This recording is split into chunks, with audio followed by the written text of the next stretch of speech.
Ever wonder how your favorite celebrities maintain their enviable glow and vitality? Well, get ready to uncover the mystery because we are going to peel back the curtain on Hollywood's best kept wellness secrets. In this video, I am going to be digging into the insider tips and tricks that keep A-listers looking and feeling their absolute best. And the best part is that you don't have to have the bankroll or the entourage of a Hollywood elite player to make the most of these secrets and to bring them into your life. Because after pouring through tons of interviews, I've distilled and isolated the most effective habits and secrets that absolutely anyone can incorporate into their daily life. Now, if you have watched me here on YouTube before, then welcome back. But if you are new to my channel, then welcome. I'm Dr. Kim Foster and I'm an MD turned coach and wellness expert. So let's get started. The first secret when it comes to optimizing your health and well-being is what I like to call the GPS method. Okay, so what is this? Well, when I say GPS, I'm talking about the navigation system in your car that helps you to find your way to your destination. So let's say that you're driving and your GPS is giving you directions and you're somewhere that you haven't been before. So in spite of the super clear instructions, you miss the left turn that you were supposed to take. Now, your GPS doesn't just shut down and abandon you. It doesn't say, never mind, you clearly didn't want to go to your destination after all. It recalculates. It finds the next best way to get you there and gives you new directions.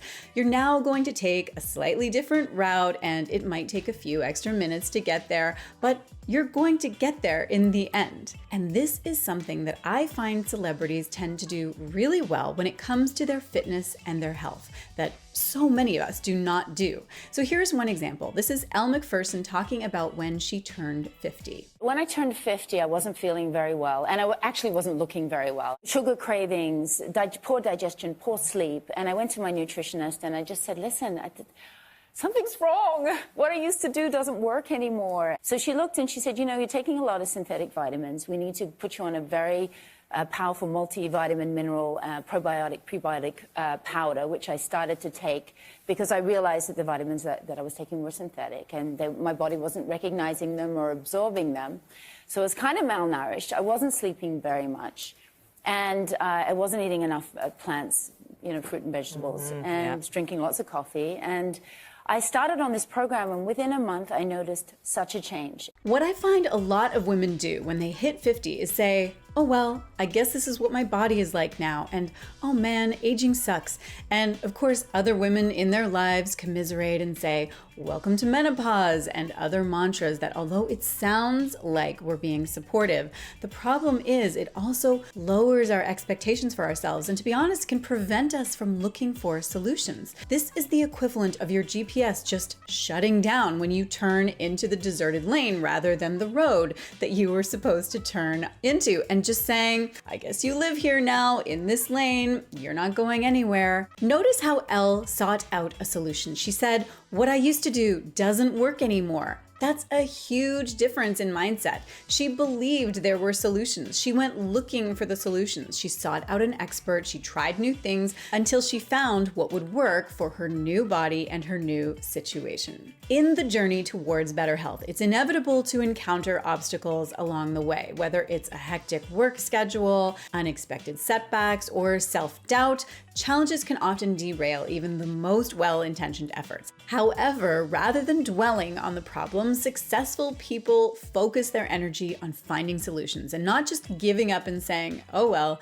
I guess this is how it is now. Okay, let's move on to secret number 2, and that is to make health a priority, but with a relaxed approach, because that is what's going to be sustainable. I call this the Tortoise Technique. We all know the story of the tortoise and the hare. The tortoise is not a perfect specimen to win a race. A hare is, of course, much faster, but the hare sprinted and stopped and rested and didn't maintain a pace. And in the end, the tortoise won because of the slow, steady progress. One of the most common misconceptions about leading a healthy lifestyle is that it requires a strict adherence to rigid rules and routines. However, many celebrities have discovered that the key to success lies in finding a balance between dedication and flexibility. So first, it's not about denying yourself all the foods that you love. In fact, many celebrities are quite vocal about how much they love food. I love food. I can't help it. Like, I live for food, I wake up for food. My breakfast, lunch, dinner is all about food.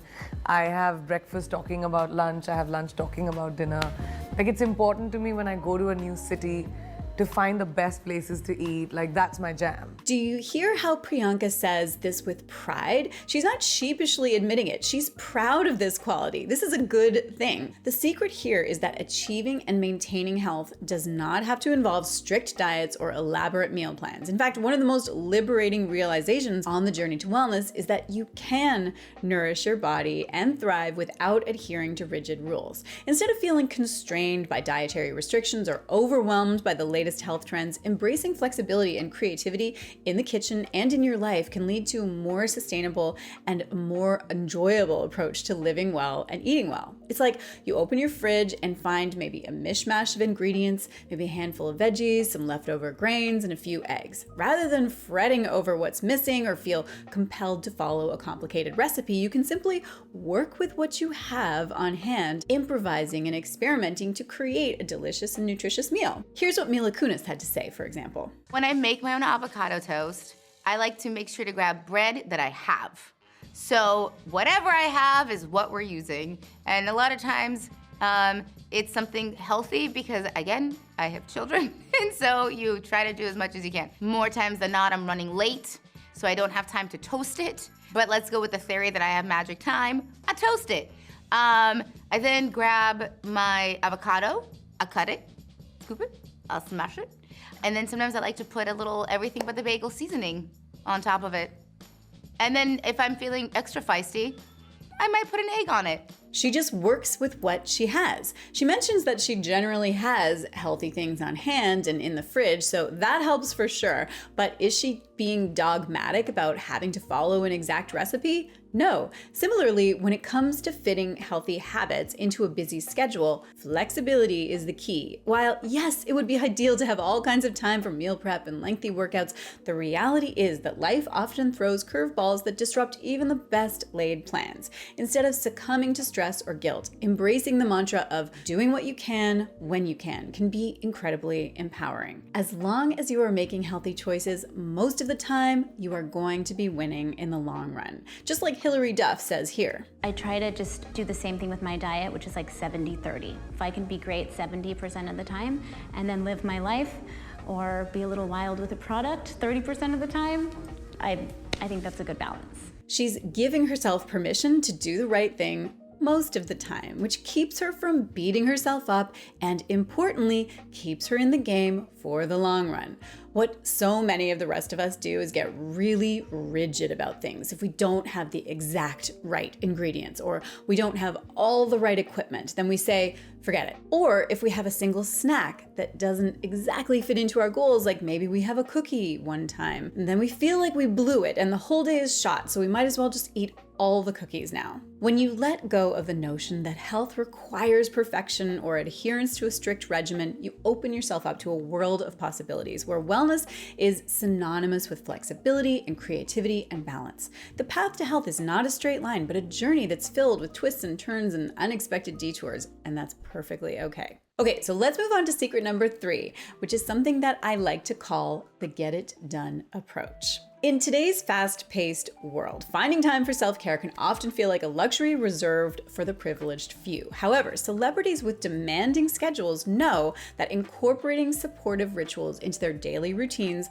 without being precious about it is the key to maintaining balance and well-being. I need a little cream. Sometimes I get really into the whole routine of it and I just really enjoy taking care of myself, but pretty much I'm getting it done as quickly as possible. Any kind of skincare, any kind of self-care, it's like, whew, it just has to happen. Because you can't get fancy about it. Sometimes you just need to get ready or go to bed. You always have to do sunscreen, it doesn't matter. I'm sorry, but you must. See how Jennifer says it just has to happen? It's a non-negotiable for her. It has to happen, and so it does. Would she prefer to have a leisurely routine in her bathroom? It sounds like she might, but she's got kids and she's got a busy schedule, and not taking care of herself isn't an option, so she just gets it done with what she's got to work with. In contrast, what many of us do is adopt an all or nothing mindset. We tell ourselves that if we can't fit in a full-blown 60-minute workout, then what's the point? We complain that we don't have the time to cook healthy food or get to the gym or practice our 12-step morning routine, so we just skip the whole thing. We let ourselves off the hook saying that we're too busy, and that is why we're ordering takeout so often and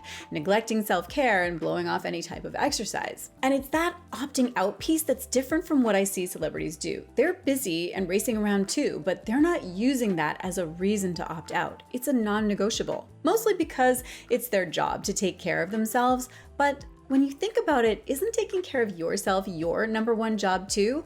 How effective are you going to be in your various roles in life if you're not taking care of yourself? Just get it done. Can you squeeze in one supportive act of self-care into your morning rather than the 12-step morning routine? Can you batch prep a few ingredients on the weekend so that weeknights are just a matter of just throwing some healthy ingredients together? It's not going to be Pinterest worthy, but it'll be better than takeout. Maybe the gym doesn't fit into your schedule, but what about taking the stairs instead of the elevator, or parking a few blocks away and walking the rest of the way instead of scrolling through Instagram while you wait for your coffee to brew in the morning? How about just lifting a set of dumbbells and get in a few reps? There are so many ways to build in bite-sized health rituals throughout the day, but it starts with the right mindset. Commit to it being a non-negotiable, and then adopt the get it done approach. Okay, so speaking of self-care, if you need some ideas for the kinds of self-care activities that you could fit into your day, then you are going to want to download my self-care checklist. It's completely free. Just go ahead and follow the link in the description. So now I would love to hear from you. Which one of these 3 secrets was your favorite? Which one are you going to start adopting today? And also, if you enjoyed this video, I think that you are going to love this one next that I'm going to link on the screen, where I tell you exactly why willpower does not work and what you should do instead. I'll see you over there. Wait, am I recording? Yeah, okay. Successful people, gosh, such a frog in my throat. Okay, excuse me. Okay, oh man, this hair's driving me crazy. It's too curled. Anyway.